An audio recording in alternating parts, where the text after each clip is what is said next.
I am an epidemiologist lead in the Department of Health Promotion, Chronic Disease, and Injury Prevention.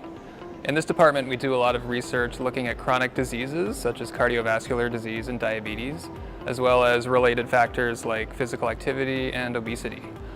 The specific projects I work on look at neighborhood walkability and risk of chronic disease, as well as neighborhood walkability and physical activity.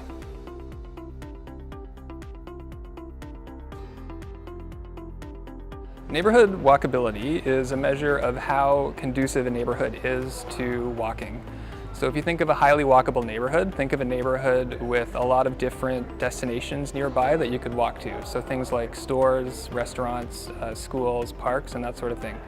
So the reason it's important from a public health perspective is because people who live in more walkable neighborhoods might be more physically active because they're more likely to walk to all of these different destinations.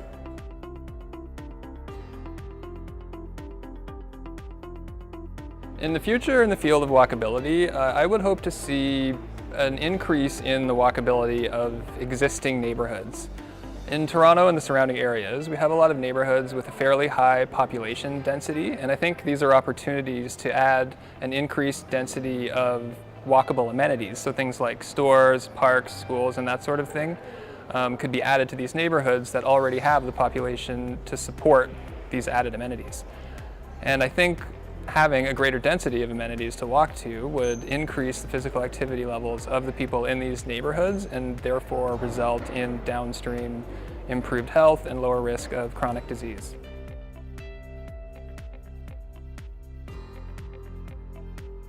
I think working at PHO is valuable because PHO has a unique position as an organization that does applied research, but is also connected to public health practitioners and policymakers who are doing the on-the-ground, in-the-field work. And this is in contrast to a lot of academic institutions that are further removed from work in the field. So PHO has the advantage that we're tapped into what the most pressing and important public health problems are, so we can design studies and do research accordingly.